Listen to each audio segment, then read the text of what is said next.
During chemistry class, the principal called my name over the intercom. Is Daisy Williams present in school today? My teacher, Mrs. Hara, clicked the intercom button. Yes. The principal's voice echoed, "Lockdown now. This is not a drill." The way he said it made my blood freeze. Mrs. Hara shrieked, "Under the desks! Lights off! Move, move, move!" Nobody said anything, but everyone was thinking the same thing. There was a shooter. I couldn't help but think he was after me. A few minutes later, we heard sirens and then screaming. Mrs. Hara tried to calm us down and told us it might be a misunderstanding, but her hands were shaking. She kept refreshing the email on her laptop like it was giving her live updates. The screaming got louder, and it wasn't just one voice anymore. Multiple people in different parts of the building. Then we heard a loud pop from the hallway, like a metal slamming or something crashing hard. People started crying and whispering that the shooter was right outside, and I believed them. Pia grabbed my hand and her palms were soaked with sweat. I could see Mr. Kit's class across the hall through our door window, lights already off, no movement, just darkness where 20 kids should have been. I looked at our teacher, and for the first time in my life, I saw her cry. She sat with us, hugged the younger kids, and told us it would be okay. But after a while, she got up again and walked back to her laptop. Then we heard it. Footsteps running past our door. Thud, thud, thud. I couldn't help myself. I had to look. 2 paramedics were sprinting down the hall pushing a wheeled stretcher, the kind you see on medical shows when someone's heart stops. "Get away from the door, Daisy," Mrs. Hara whispered, voice shaking. She was scared too. I sat down and immediately texted everyone what I had seen. Even Mrs. Hara stood up slowly and crept to the door to check the window before opening it. That's when it flung open. The principal stood there with an actual cop who had his hand resting on his gun. "You, Daisy, come with us immediately." My worst fear confirmed. The shooter had sent them, or maybe they thought I was involved somehow. Mrs. Hara looked between them and me, confused. "Get your things, honey," Mrs. Hara said. And that scared me more than anything because in 3 years of chemistry class, she'd never called me honey. Every single person was staring at me as I grabbed my backpack with shaking hands. The hallway was complete chaos. More cops than I'd ever seen in one place. I heard a paramedic shout, "We're losing him! Move!" as he flew past us. My classmates were pressed against the door windows in every room watching me get escorted by police like I was a criminal. They steered me to the main office but passed reception into the conference room. The cop finally spoke. "Your dad is here." Well, my parents are divorced and I hadn't seen him since I was 7. So now I was really confused. "Dad?" He grabbed me in a hug so tight I couldn't breathe and his whole body shook against mine. "I'm so sorry, baby. I'm so sorry." My ex-Marine father, who always encouraged me to be stoic and suppress my feelings, was crying his eyes out. "Sorry for what? What's happening? Is there a shooter? Are people dead?" I pulled back to look at him and he held my face in both hands. His hands were freezing. "There's no shooter, baby." That's when he completely broke down. "There was an accident. Your mom was jogging this morning and drunk driver, hit and run. She didn't make it. She's gone." The principal cleared his throat. "We were coming to get you when Mr. Terrence fell down the back stairs. He had severe head trauma, and the emergency response got mixed with..." I stopped listening after that. I stuffed my mouth with the sleeve of my hoodie and screamed as hard as I could. My knees gave out under me, and the pain felt so grounding that I continued to bang my head against the floor. Over and over. "She was going to the bank," Dad whispered, "to deposit money for your senior trip. She wanted to surprise you." Later that night, I was lying in bed staring at nothing when my phone buzzed. Unknown number. I almost ignored it, but something made me look. It was a video attachment. There was my mom jogging down the sidewalk in her pink Nike jacket. Then a car appeared at the end of the street. Mom looked up and saw the car. Then she did something that made my blood turn to ice. She smiled and did that stupid little salute thing. 2 fingers to her forehead, then pointed out. The same dorky greeting she'd done with my dad every morning since their army days. Even after the divorce, she'd joke it was muscle memory. I dropped my phone. That wasn't some drunk driver. Mom knew whoever was in that car. And they knew her too. I kept staring at my phone screen in the dark bedroom, playing the video over and over. Each time I watched it, that salute made my stomach twist harder.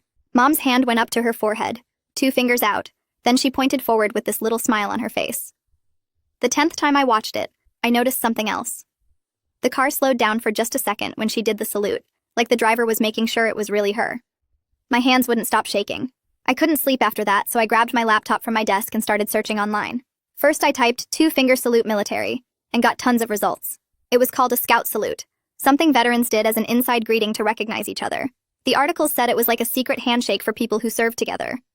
That meant whoever killed Mom was probably military too, probably someone who knew Dad from back when they were both in the army. My brain kept spinning with this information all night. When morning came, I dragged myself to the kitchen where Dad was already making eggs. His hands shook bad when he poured coffee into his mug, and half of it spilled on the counter. He just stared at the puddle for a few seconds before grabbing paper towels. I wanted to show him the video so bad, but something stopped me. Maybe he already knew more than he was saying, or maybe seeing it would completely break him. We ate breakfast without talking, just the sound of forks scraping plates. Going back to the school felt completely unreal.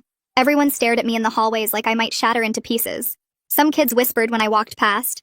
Others gave me these sad looks that made me want to run away. Mrs. Hara pulled me aside after chemistry class while everyone else filed out. She asked if I needed extensions on my lab reports and homework assignments. I just nodded because I couldn't focus on anything except that video playing in my head over and over.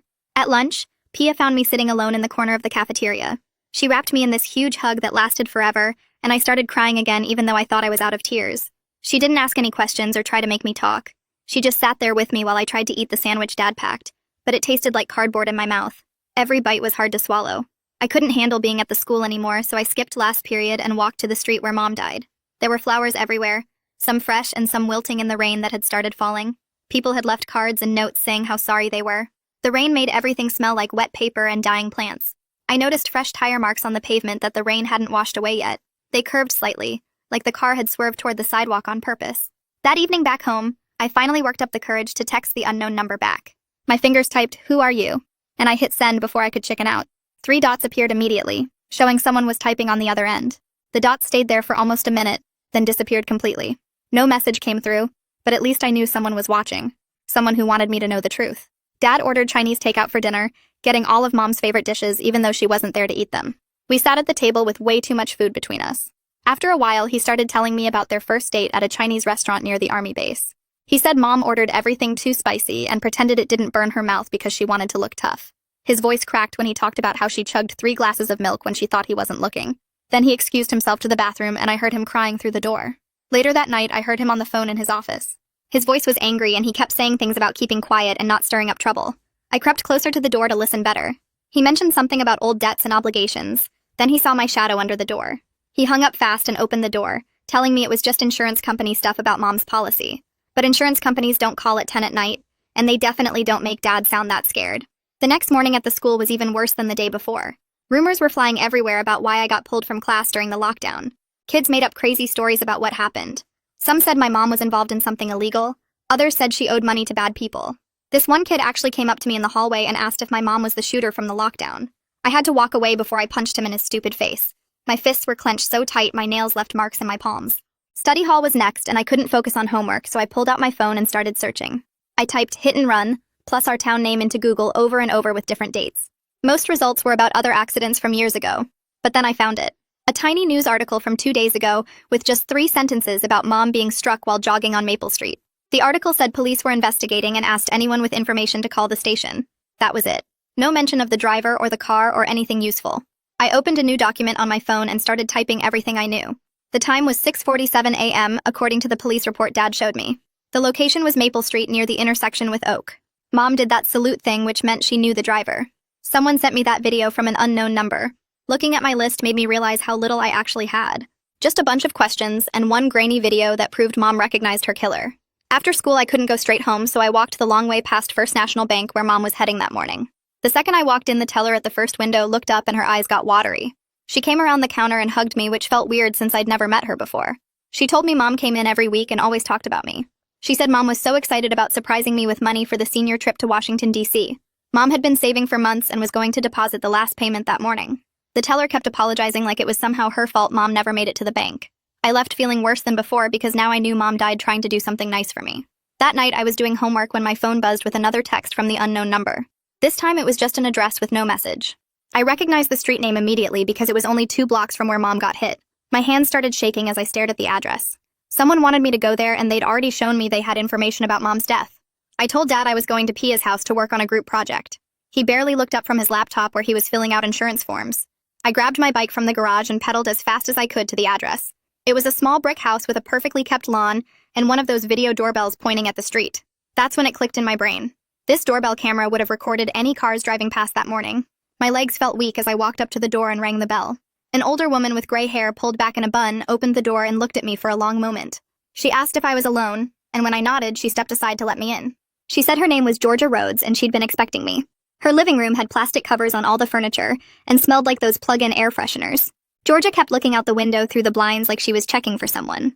She told me she'd been too scared to go to the police with what she had. When I asked why, she just shook her head and said, "You never know who's involved in these things." Her hands were shaking as bad as mine when she opened her laptop on the coffee table. She clicked through folders until she found one labeled with the date Mom died. There were dozens of video files from her doorbell camera sorted by time. She clicked on the one from 6:45 a.m., and we both leaned forward to watch. The quality was so much better than the video on my phone. You could see Mom jogging past in her pink jacket looking happy and healthy. Then about 30 seconds later, a gray truck appeared at the edge of the frame. Georgia paused it and zoomed in as much as she could. It was definitely a Ford F-150, and there was something on the back bumper that looked like a sticker, but the image got too fuzzy when she zoomed more. We watched the truck drive past, and then Georgia pulled up another file from 3 minutes later. The same truck came flying back the other way, going way too fast for a residential street. Georgia said she'd seen that truck before lots of mornings around the same time. The driver usually waved at her husband Frank when he was out getting the newspaper. Frank was a veteran too, and they did that same stupid salute thing Mom did. That's when my stomach dropped because this meant the driver was someone from Dad's military world. Someone who knew Mom and Dad from their army days. Georgia made me promise not to tell anyone I'd gotten the videos from her. She burned them onto a flash drive and handed it to me with shaking hands. She said she hoped it helped, but she couldn't get more involved than this. I biked home in the dark with the flash drive in my pocket, feeling like it weighed 100 pounds. The porch light was on, and Dad was sitting on the front steps with his arms crossed. His face was red, and I knew immediately he'd called Pia's house. The second I got close enough, he started yelling about trust and honesty and how he couldn't lose me too. I wanted to tell him everything about Georgia and the video, but something made me keep quiet. We stood there on the porch with him demanding to know where I'd really been, and me refusing to answer. I started walking past him toward the house, but he grabbed my arm and pulled me back. His grip was tight enough to hurt, and I yanked away hard. He followed me inside and slammed the door behind us so hard the picture frames on the wall shook. I'd never seen him this mad before, and it scared me but also made me mad too. He kept asking where I'd been over and over, and I kept my mouth shut, which made him even madder. He started yelling about how I could have been hurt or kidnapped or worse. I yelled back that maybe if he'd been around for the last 10 years, he'd have the right to act like a parent now. That hit him hard, and his face went from red to white in about 2 seconds. He said he was trying to protect me, and I screamed that Mom was dead. So what was the point of protection now? We stood there in the living room just staring at each other and breathing hard. Neither of us said anything about the video or what we both probably knew about who killed Mom. He went to his room and slammed that door too, and I went to mine and did the same. I could hear him on the phone again talking low and angry to someone, but I couldn't make out the words. The next morning we ate breakfast without talking, and he left for work without saying goodbye. I waited until his car was gone, then looked up the number for the police station on my phone. The lady who answered sounded bored until I said I had information about the hit and run on Maple Street. She transferred me right away to someone else who said his name was Detective Alan Holt. His voice sounded tired, like he'd been up all night, but he perked up when I explained I had video footage. He said he could meet me after school at the coffee shop near campus if that worked for me. I agreed and spent the rest of the day barely paying attention in class. Pia kept asking if I was okay, and I just nodded because I couldn't explain everything yet. After the final bell, I walked to the coffee shop and saw a guy in his 30s sitting in the corner booth with a notebook. He stood up when I walked over and shook my hand like I was an adult, which felt weird. He bought me a hot chocolate and we sat down across from each other. I showed him the video on my phone and his eyes got serious as he watched Mom do that salute. He pulled out his notebook and started writing fast while asking me questions about the timestamp and where it came from. I told him about Georgia Rhodes and her doorbell camera and gave him her address and phone number. He wrote it all down and said he'd follow up with her right away. Then he asked if Dad had mentioned anyone who might have had problems with Mom. The way he asked made me think he already suspected something, but wanted to see what I knew. I said Dad hadn't really talked about it much, which was mostly true. He gave me his card and said to call if I remembered anything else or got any more videos. That evening, Dad was in the shower and I could hear the water running upstairs. I went into his office and started looking through the filing cabinet where he kept old stuff. There was a box labeled Army Days that I pulled out and opened on his desk. Inside were tons of photos of Dad with other guys in uniform standing around tanks and trucks. I flipped through them fast looking for anything that might help. Then I found one that made me stop breathing for a second. It was Dad with 4 other guys standing in front of a gray pickup truck. One of the guys looked really familiar, but I couldn't figure out why. I held the photo up to the desk lamp to see better, and that's when I heard the water shut off upstairs. I pulled out my phone and took a quick picture of the photo, just as I heard Dad's footsteps on the stairs. He walked into the office wearing his bathrobe with his hair still wet, and saw me with the box open. He didn't yell or get mad this time. He just looked really tired and sad, and sat down heavy in his desk chair. He looked at the photo in my hand for a long time without saying anything. Then he pointed at the familiar-looking guy and said that was Douglas Butler. They'd served together in Iraq and stayed friends after they got out. He said Doug had been having problems since he got back. The drinking got bad and he lost his job at the warehouse last year. His wife left him and took the kids. I stared at the photo and then at Dad and asked the question we were both thinking. Could Douglas have done this to Mom? Dad wouldn't look at me and just kept saying Doug wouldn't do something like that. But the way he said it sounded like he was trying to convince himself more than me. He said Doug was a good guy who just had some bad luck. I asked if Doug had a gray truck and Dad's silence was all the answer I needed. We sat there in his office not talking while everything started making sense. The next morning I told Dad I felt sick and needed to stay home from the school. He looked at me suspicious but left for work anyway. As soon as his car was gone, I opened my laptop and started searching for Douglas Butler online. It didn't take long to find what I was looking for. There was a news article from 6 months ago about a DUI arrest. Douglas Butler, age 38, arrested for driving under the influence and driving with a suspended license. That meant he shouldn't have been driving at all when Mom was killed. I kept searching and found his Facebook page, which was mostly photos of trucks and American flags. I was scrolling through his posts when a message popped up from someone named Maxim Acevedo. He said he was a reporter with the local paper and had seen my posts in the community forum asking about the hit and run. He wanted to meet and compare notes about what we'd each found. My first instinct was to ignore him, but then I thought about Mom and how she deserved justice. I messaged him back and agreed to meet at the library after school tomorrow. The next day after school, I walked into the library and spotted Maxime sitting at a corner table with his laptop open and papers spread everywhere. He looked up when I got close and waved me over, then immediately turned his laptop screen toward me without even saying hello. The screen showed grainy black and white images from what looked like a traffic camera, and I could see the timestamp in the corner showing the exact morning Mom died. Maxime pointed at a blurry shape in one of the frames, and I leaned in closer to see better. It was definitely a pickup truck, gray or maybe silver in the bad lighting, heading down the street that connected to Mom's jogging route. The timestamp read 6:47 a.m., which was 12 minutes before someone called 911 about finding her body. My hands started shaking as I stared at the screen because this was real proof that someone was heading toward her. Maxim clicked to the next image, which showed the same truck from a different angle, and even though the license plate was too blurry to read, I could make out what looked like a veteran sticker on the back window. He pulled out a notebook and showed me his notes, pointing to where he'd written, Douglas Butler, VFW regular, with a bunch of times and dates underneath. According to what Maxime had found out, Douglas had been telling everyone at the VFW hall that he was homesick that morning with the flu. But when Maxime went to Douglas's neighborhood to ask around, the guy who lived next door said he saw Douglas leave his house around 6 a.m. carrying what looked like a toolbox. That was right when Mom would have started her morning jog, and Douglas knew her route because Dad had mentioned it at veteran gatherings when they were still married. I took pictures of everything with my phone while Maxime kept pulling out more papers, including printouts from Douglas's Facebook where he'd been posting angry stuff about people who didn't appreciate veterans and how the system was rigged against guys like him. 3 days later, I worked up the nerve to ask Dad if we could go to the VFW's Friday fish fry, because I said I wanted to understand more about his military friends, and maybe it would help us both heal. Dad looked surprised but agreed, probably thinking it would be good for me to see his support system. We drove there in silence, and I kept checking my phone, ready to text Detective Holt if I needed to. The VFW hall was this old building that smelled like cigarettes and fried food, with American flags everywhere and photos of veterans covering the walls. Dad led me to a table where a bunch of older guys were sitting, and that's when I saw him. Douglas Butler was laughing at something someone said, holding a beer and looking totally normal like he hadn't killed anyone. When he looked up and saw us, his whole face changed, going from happy to something else I couldn't quite read. He stood up real slow and walked over to us, and I could smell the beer on him from 3 feet away. Douglas grabbed my shoulder way too tight, his fingers digging in, and said he was so sorry about my mom and what a tragedy it was. Then he started describing her pink Nike jacket, mentioning the reflective stripes on the sleeves and how she always wore it for her morning runs.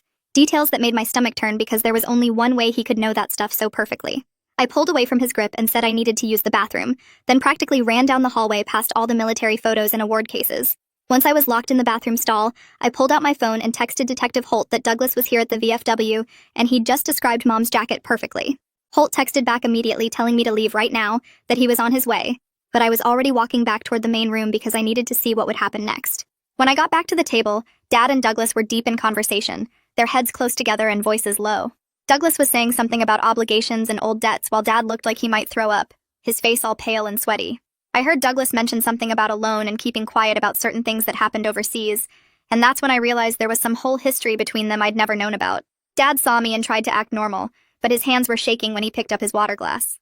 About 20 minutes later, Detective Holt walked in wearing jeans and a flannel shirt like he was just another guy coming for fish fry, but I saw how his eyes swept the room and landed on our table. He walked over casual as anything and said hey to Dad like they were old friends, then sat down and started talking about the weather and local sports. But I watched him checking out Douglas's hands for scratches or bruises, and when Douglas put his keys on the table to get his wallet, Holt's eyes locked onto them for a second before looking away. The whole time Douglas kept drinking and getting louder, talking about how unfair life was and how some people got everything while others got screwed over. Later that night, after we got home, I was brushing my teeth when Dad called my name real sharp from downstairs. I ran down and found him holding a piece of paper by the corner like it might burn him, his face white as a sheet. Someone had slipped it under our front door while we were in the kitchen, and it said, "Stop digging or you'll be next," in block letters written with black marker. Dad called 911 immediately, and within 10 minutes there were 2 cops at our house taking photos of the note and asking questions about who might have left it. They decided to post a patrol car outside our house for the night, and the officer said they'd have someone watching the house 24/7 until they figured out who was making threats. I couldn't stop my whole body from shaking, like I was freezing even though the heat was on, and Dad noticed and came to sit next to me on the couch. He stayed in my room that night, pulling my desk chair next to my bed and sitting there in the dark, just like he used to when I was 5 and had bad dreams about monsters. Neither of us said anything about how this was different because the monster was real and knew where we lived. The next morning at the school, I was falling asleep in first period when the office called me down, and I found Amy Lancaster, the school counselor, waiting for me with this concerned look on her face. She brought me into her office, which had all these motivational posters and a box of tissues on every surface, then sat down across from me with a yellow legal pad. She said she'd heard about what happened to my mom and wanted to check in about how I was managing school with everything going on. Amy helped me make a list of all my missing assignments and which teachers I needed to talk to about extensions, then suggested I try writing down facts in one column and feelings in another column to help keep myself grounded when everything felt overwhelming. She gave me this special notebook for it and said I could come see her anytime I needed to talk or just needed a quiet place to sit. I was scrolling through my phone during lunch when I saw Maxime's article pop up on the local news site with the headline, "Asking Questions About Recent Traffic Incidents in Our Area." He didn't name Mom specifically, but anyone who knew about the accident would recognize the details like the time and location and the fact that no driver had been arrested yet. The comments section was already going crazy with people sharing their own stories about accidents that seemed suspicious. And one woman wrote that her brother got hit by someone who supposedly fell asleep at the wheel, but witnesses saw the driver speed up right before impact. I screenshot everything and was about to text Dad when my phone rang and Detective Holt's name showed up on the screen. He told me they were making progress and had just gotten approval for warrants to pull phone records and check local body shops for any gray trucks that came in for repairs after Mom died. His voice sounded different this time, more confident, and he mentioned that the doorbell footage Georgia gave them was really helpful because it showed clear details about the truck's make and model. After school, I went straight home instead of staying for track practice and found Dad's car already in the driveway, which was weird since he never got home before 6. I walked in and found him sitting at Mom's desk, going through all her papers and folders, with this look on his face like he was about to throw up. He held up Mom's planner and pointed to an entry from 2 days before she died that said DB, loan discussion 3 p.m., written in her neat handwriting. DB had to be Douglas Butler, and now we knew for sure they'd been in contact right before she died. Dad's hands were shaking when he showed me more pages where Mom had written notes about the Veteran Emergency Fund she'd been helping coordinate, and how Douglas kept asking for money for his bills and getting mad when the committee voted no. She'd written, "Doug getting aggressive, need to document," in the margin of one page, and underlined it twice. We sat there for a while just staring at all this evidence that Mom knew Douglas was becoming a problem, but didn't know how dangerous he really was. Dad said we should take everything to Detective Holt, but first he wanted to check out the body shop Maxim had mentioned in his article. We drove across town to this sketchy-looking place with a bunch of damaged cars in the lot, and when we walked in, the owner immediately looked nervous like he knew why we were there. Dad asked about gray pickups that might have come in recently, and the guy started saying he couldn't discuss customer work because of privacy, but his eyes kept flicking to a clipboard on his desk where I could clearly see Douglas's name at the top of a work order. The owner kept wiping his hands on his coveralls and saying we'd need a warrant to see any records, but the whole time he was backing away from us like he was scared. We left without pushing it, but I took a photo of the license plate of a gray truck parked around back that had fresh paint on the front bumper. That night, Detective Holt texted both me and Dad saying they'd confirmed Douglas's truck was at that body shop 2 days after Mom died, getting a front bumper replacement and new paint job. He said the investigation was officially focused on Douglas now, and they were building a solid case but needed a few more days to get everything lined up. The memorial service was that weekend, and I spent the whole morning throwing up because I couldn't handle the idea of standing in front of everyone talking about Mom when we knew someone had murdered her. We got to the funeral home early to set up the photo boards and flower arrangements when I saw Douglas walk in wearing a black suit that looked brand new. My skin started crawling and I grabbed Dad's arm so tight he winced, but he just whispered that we had to act normal and not let Douglas know we were onto him. Douglas came over and hugged us both, saying how sorry he was, and the whole time I was staring at his boots, which had little specks of paint overspray on them, like he'd been standing too close when someone was spray painting. During the service, I watched him walk up to the guest book and write something while everyone else was listening to the pastor talk about Mom's life. After everyone left for the reception, I went back and looked at what he wrote, and there it was in his messy handwriting. Just 2 words, "Forgive me," which made my stomach drop, because that wasn't what innocent people write at funerals. At the reception, Georgia found me by the food table and pulled me aside to whisper that she'd given the police more footage from the night before Mom died. Her camera had caught Douglas's truck driving past her house 3 times between midnight and 2 in the morning, like he was checking out the neighborhood and planning his route. She said the detective told her this was really important, because it showed premeditation, and would help prove this wasn't just some accident or spur-of-the-moment thing. I was sitting in my room that night trying to do homework when Detective Holt called and said they were arresting Douglas first thing in the morning. He wanted us to know ahead of time because Douglas might try to contact us tonight, and we should call 911 immediately if he showed up at our house. Dad and I stayed up watching TV, but neither of us was really watching, just waiting for something bad to happen. Around midnight, Dad told me to go to bed, but I couldn't sleep, so I just laid there checking my phone every few minutes. At exactly 2:14 a.m., Dad's phone started ringing on the kitchen counter and we both jumped up at the same time. The screen showed Douglas's name and Dad hit speaker while grabbing his old cassette recorder from the junk drawer. Douglas was slurring his words bad, going on about how it was an accident and he never meant for it to happen. He kept saying Mom's name over and over, and then something about the loan and how she shouldn't have said no. I was already texting Detective Holt everything Douglas was saying while Dad just let him ramble. Douglas started crying and said he just wanted to scare her, make her understand how desperate he was, but the truck went too fast and he couldn't stop in time. Dad's face went completely white, but he kept the recorder going while Douglas basically confessed to everything, including how he'd been watching Mom's jogging route for weeks. The call lasted 17 minutes before Douglas passed out or hung up, and Dad immediately called Detective Holt, who said units were already on their way to pick Douglas up. By 6 a.m., the arrest was all over the local news website with Douglas's mugshot showing him looking rough with bloodshot eyes and gray stubble. At the school, everyone was staring at me and whispering because the article mentioned me and Dad by name as the victim's family. Some kids came up and hugged me or said they were sorry, but others, especially the ones whose dads were in the VFW with Douglas, walked right past me without making eye contact. Jake Tommy actually bumped into me on purpose and muttered something about snitches, which made Pia step between us ready to fight. 3 days later, we got a call from the DA's office asking us to come in for a meeting about the charges. The prosecutor was this older woman with gray hair pulled back tight, who spread out all these papers showing Douglas's record, including 2 prior DUIs and the suspended license. She explained they were charging him with vehicular manslaughter, leaving the scene of a fatal accident, driving on a suspended license, and some other stuff that could add up to 25 years. Dad asked if that meant a trial, and she said probably not because Douglas's lawyer was already asking about plea deals. Sure enough, the next morning, Douglas's lawyer called our house trying to set up a meeting. Dad put him on speaker, and the guy immediately started talking about how this was all a terrible accident, and Douglas was suffering from PTSD and substance abuse issues. He wanted to plead to a lesser charge of involuntary manslaughter and get maybe 5 years with treatment programs. But I grabbed the phone and told him about the video showing Douglas aimed right at Mom. The lawyer got quiet and said he'd have to review that evidence, but still thought we could work something out, which made me so mad, I threw the phone across the room. A week later, Dad got a letter from the VFW saying some members had started a legal defense fund for Douglas, since he was a veteran in crisis, who deserved support, not abandonment.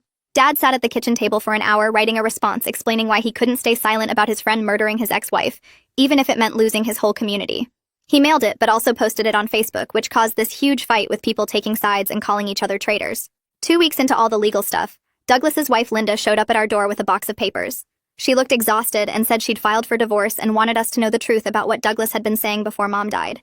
She showed us these text messages where Douglas ranted about people who betrayed him, and Mom's name came up over and over, calling her self-righteous and saying she needed to be taught a lesson. Linda also had bar receipts showing Douglas drinking every night for months, and recordings from their Ring doorbell of him coming home drunk, talking about getting revenge on everyone who wronged him. We gave everything to Detective Holt, who said it would really help the case. The next weekend, I biked over to George's house to thank her for being brave enough to share that footage. She made chamomile tea, and we sat on her porch not talking much, but it felt good being with someone else who did the right thing even though it was scary. She told me her husband was mad at her for getting involved, but she couldn't live with herself if she'd stayed quiet. Dad found this grief support group at the community center and convinced me to go, even though I didn't want to talk about feelings with strangers. The first few sessions, we just sat there listening to other people share their stories, but on the drives there and back, Dad started telling me things about Mom I never knew, like how she used to write poetry and wanted to be a teacher before joining the army, and how she cried for 3 days when she found out she was pregnant with me because she was so happy. After 6 weeks of legal back and forth, the DA called with news that Douglas agreed to plead guilty to vehicular homicide. 15 years with no chance of early parole, plus he had to pay restitution even though everyone knew he was broke. Dad and I had to go to court for the plea hearing where Douglas stood in an orange jumpsuit and actually admitted to killing Mom on purpose because he was angry about the loan denial. Hearing him say it out loud made it real in a way that hit me so hard I had to run to the bathroom and throw up. School got easier after the plea deal was public and the drama died down. Pia stayed by my side through everything, and even Mrs. Hara started checking on me between classes, calling me honey like it was totally normal now, which actually made me feel better somehow. Dad showed up at my door the next Saturday morning with cardboard boxes and said we needed to go through Mom's office at the house. We drove there in silence, and I hadn't been back since that morning when she left for her jog. Her coffee mug still sat on the counter with a ring of dried coffee at the bottom. Dad started with her desk drawers while I tackled the closet full of her work clothes that still smelled like her perfume. We packed most of the blazers and dresses for donation, but when I found her old army uniforms hanging in the back, Dad grabbed them and held them against his chest. Behind the uniforms, I found a shoebox full of letters with our names on them. Never mailed, all dated from different years after the divorce. Dad read his first one and had to sit down on the floor. Mine talked about how proud she was of me, and how she wished things could have been different with Dad, but she never stopped hoping we'd all find our way back to each other somehow. 3 months passed before I could even think about running again. But one morning, I put on Mom's pink Nike jacket and laced up my shoes. The route she took every morning started at our house and went down to the park where the community had installed a memorial bench with her name on it. My legs shook the whole first mile, but when I reached the bench and sat down, I didn't cry for the first time since everything happened. Detective Holt mailed us the final case file with all the evidence they'd collected, and it was thicker than a phone book. The financial records showed Douglas owed over $80,000 between gambling debts and failed business ventures. He'd applied to the Veteran Emergency Fund Mom managed 6 times, and got denied every time because he never provided proper documentation. The detective highlighted one email where Douglas wrote that Mom was ruining his life by being so strict about the rules, and someone needed to teach her that actions have consequences. Dad started showing up at my school stuff after that. First just my chemistry presentation, then the spring concert where I played clarinet, then even the stupid bake sale fundraiser. He met Pia properly at the concert, and she told him about how we'd been friends since middle school, and how Mom used to drive us to the mall every Friday. The college acceptance letters started coming in April, and I got into 3 schools, but the one that mattered came on Mom's birthday. The scholarship committee wrote that my essay about seeking justice while processing grief showed unusual maturity, and they were offering me a full ride. Georgia Rhodes called that same week to invite us for Sunday dinner, and it became this regular thing where we'd go over and she'd make pot roast while her husband talked to Dad about their service years. She told me once while we were washing dishes that testifying about the video footage was the scariest thing she'd ever done, but watching us fight for the truth made her realize some things are worth being scared for. At graduation, I pinned Mom's Army insignia on my gown right above my Honor Society cords, and when they called my name, Dad stood up in the bleachers and cheered so loud everyone turned to look. He was crying and clapping at the same time and didn't care who saw him anymore. 6 months had passed since that morning when everything changed and I was sitting on Mom's memorial bench after my morning jog. I wasn't perfect, and some days still hurt so bad I couldn't get out of bed, but I was actually okay. Really okay. Not just pretending. Mom's death had torn everything apart, but somehow in all that destruction, Dad and I found each other again and built something new from the pieces. The truth about Douglas came out and justice happened even if it couldn't bring her back. I knew Mom would have wanted exactly this, for us to find our way back to being a family even if she couldn't be there to see it. Time to close the book on this journey, folks. Appreciate you letting me drop my clever quips and observations along the way today. If you made it to the end, drop a comment. Love reading all your comments.